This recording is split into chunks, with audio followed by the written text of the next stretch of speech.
પોતે સ્વરૂપવાન બનીને કુબજા બહુ પ્રસન્ન થઈ ભગવાન કૃષ્ણનો ઉતરેયનો છેડો પકડી અને કુબજાએ કહ્યું કે પ્રભુ મારા મોલે પધારો. કુબજાએ વિચાર્યું કે હું પણ કાળી એ પણ કાળા, હું 3 અંગે વાકી છું તો એ લલિત ત્રિભંગી છે, જોડી જામે એવી છે. કૃષ્ણને કહ્યું કે મારા મોલે પધારો, પણ ભગવાન કૃષ્ણએ કહ્યું કે હમણાં નહીં, હું આવીશ. કુબજા છે રંગે કાળી, કાળા તમે વનમાળે.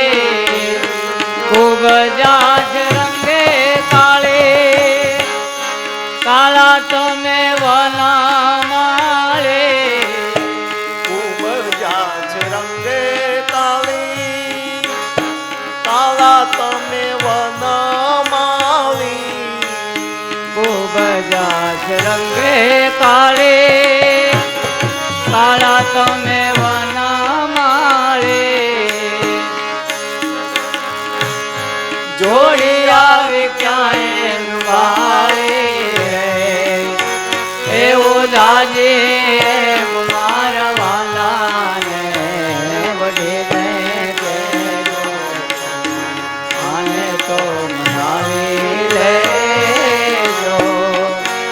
એવો જાજે મારા વાલાને વડીને કહેજો. કુબજા ઉપર અનુગ્રહ કરી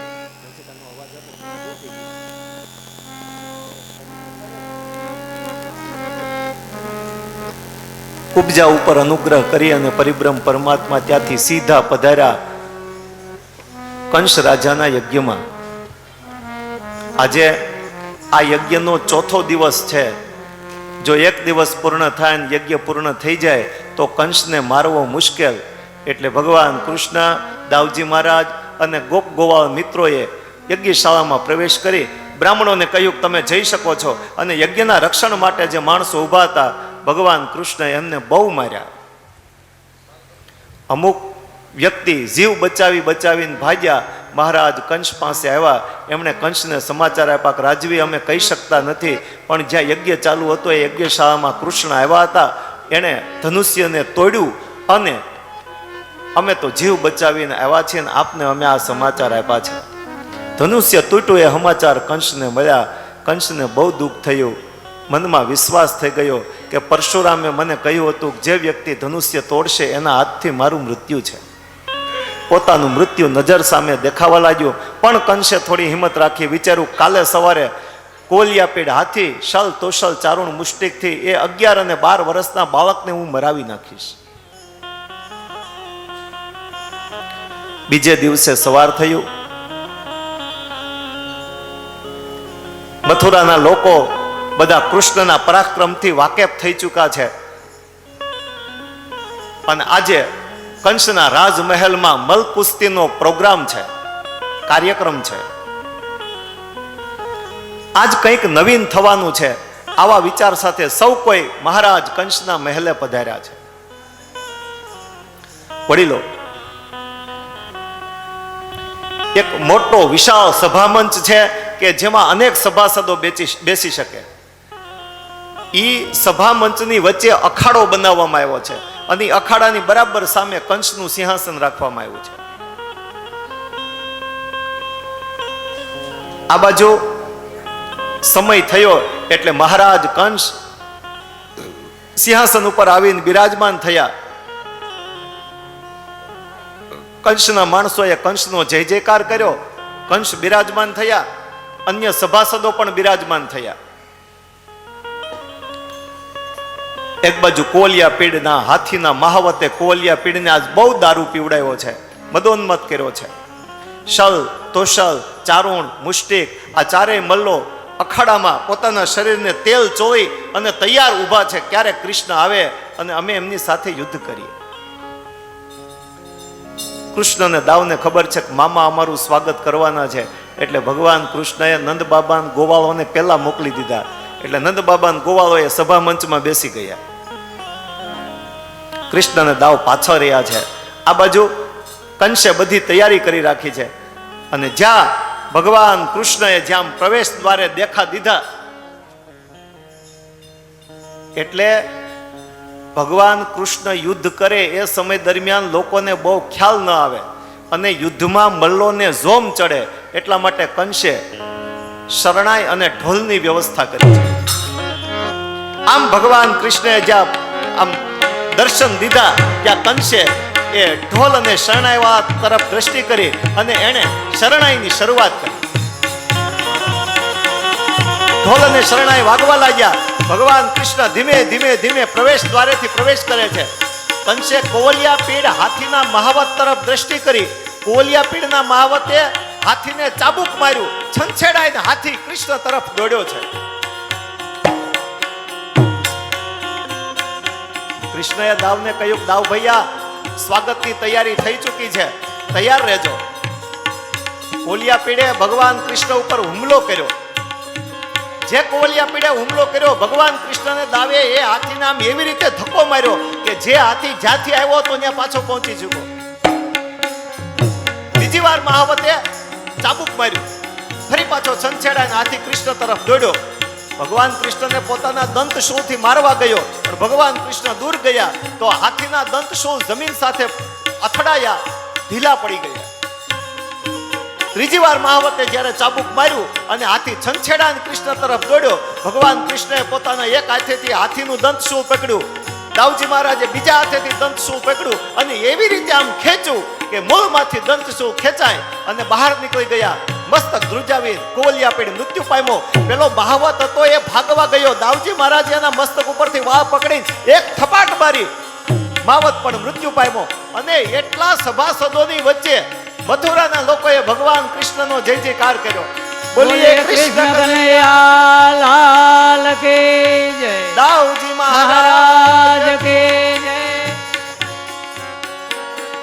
હવે ભગવાન કૃષ્ણએ અંદર પ્રવેશ કર્યો. ભાગવતમાં લખ્યું છે, બલ્લા નામ અશની નૃણામ નરવરમ સ્ત્રીના સ્મરો મૂર્તિમાન. ભગવાન કૃષ્ણ જ્યારે પ્રવેશ કરતા હતા ને એમાં જેણે જેણે જેવા જેવા સ્વરૂપે ભગવાન કૃષ્ણને જોયા એવા ભાવથી કૃષ્ણ એને એવા સ્વરૂપે દેખાયા. ચાલતા ચાલતા ચાલતા કૃષ્ણ આમ અખાડા પાસે આવ્યા ને તો પેલા મલ્લોએ કૃષ્ણને દાવને એમ કહ્યું હતું કે તમારા વિશે બહુ સાંભળ્યું હતું પણ આજ તમારી શક્તિનું અમે દર્શન કર્યું. કૃષ્ણએ દાવને કહ્યું, દાવ જોતો ખરા આનું શરીર કેવું પહાડ જેવું છે, આના પગ ઝાડના થડ જેવા છે, આ માણસ છે કે પહાડ? કૃષ્ણને દાવ આવી રીતે વાતો કરે છે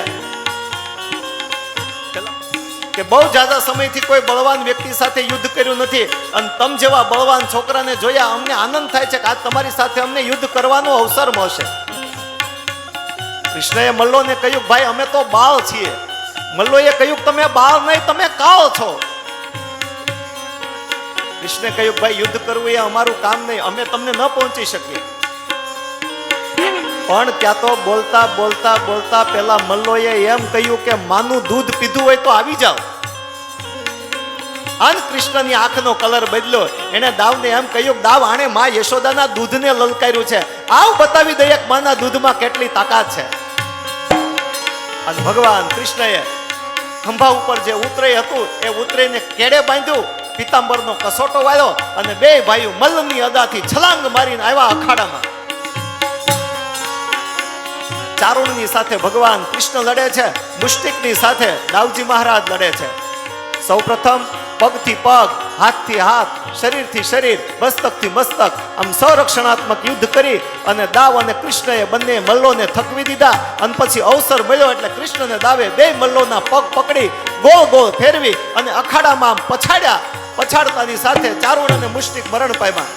શલ અને તુશલ પોતાના હથિયારો લઈને આવ્યા. ભગવાન કૃષ્ણ એમની સાથે પણ યુદ્ધ કર્યું અને અવસર મળતા શલ અને તુશલના બંનેના પગ પકડી ફેરવી અને ધોબી ઘાટના શિપરા ઉપર જેમ ધોબી કપડું પછાડે એમ અખાડામાં પછાડ્યા. પછાડતાની સાથે શલ તુશલના પણ પ્રાણ ગયા અને સભામાં બેઠેલા ગ્વાલ બાલોએ કૃષ્ણનો જય જયકાર કર્યો. બોલીએ કૃષ્ણ કનૈયા લાલ કી જય, દાવજી મહારાજ કી જય.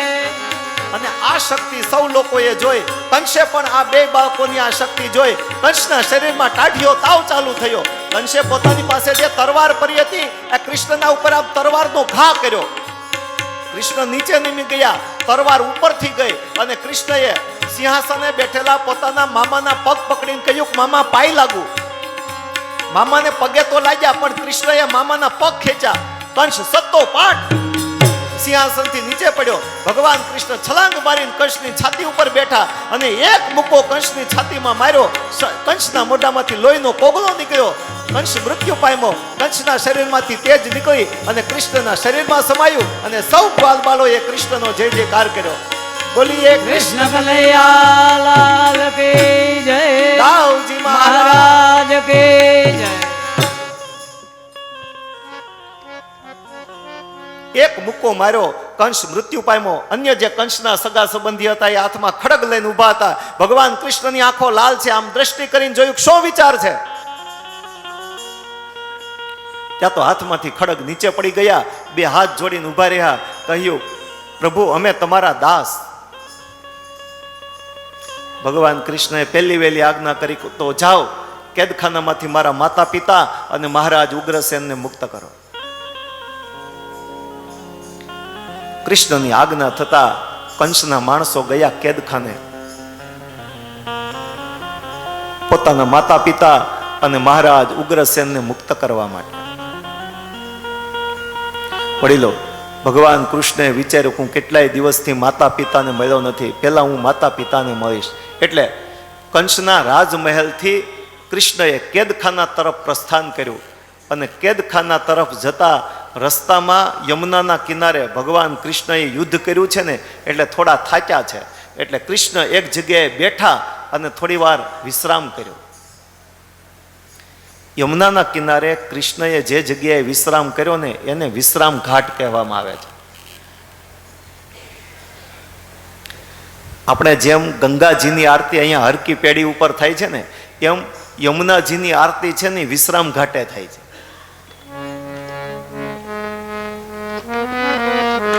હજારો માણસો વિશ્રામ ઘાટે ઊભા હોય અને બે હાથે ધૂપિયું લઈ અને પૂજારી યમુનાજીની આરતી ઉતારતો હોય.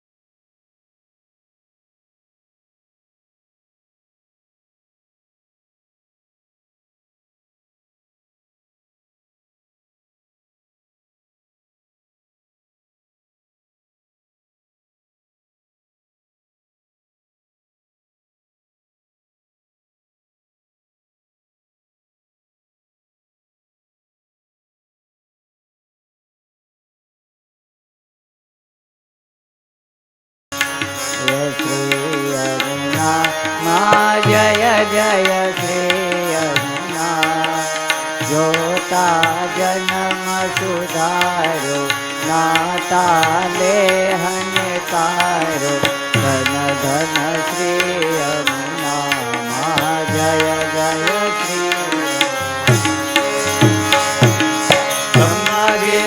આરતી માં વિશ્રામ ઘાટે, વિશ્રામ ઘાટે તેતરીસ કરોડ દેવતા, તેતરીસ કરોડ દેવતા દર્શન કરવા માં જય જય શ્રી યમુના, જય જય શ્રી યમુના માં જય જય શ્રી યમુના, જોતા જન્મ સુધારો નાતા દેહન તારો, ધન ધન શ્રી યમુના માં જય જય શ્રી યમુના માં જય જય શ્રી યમુના.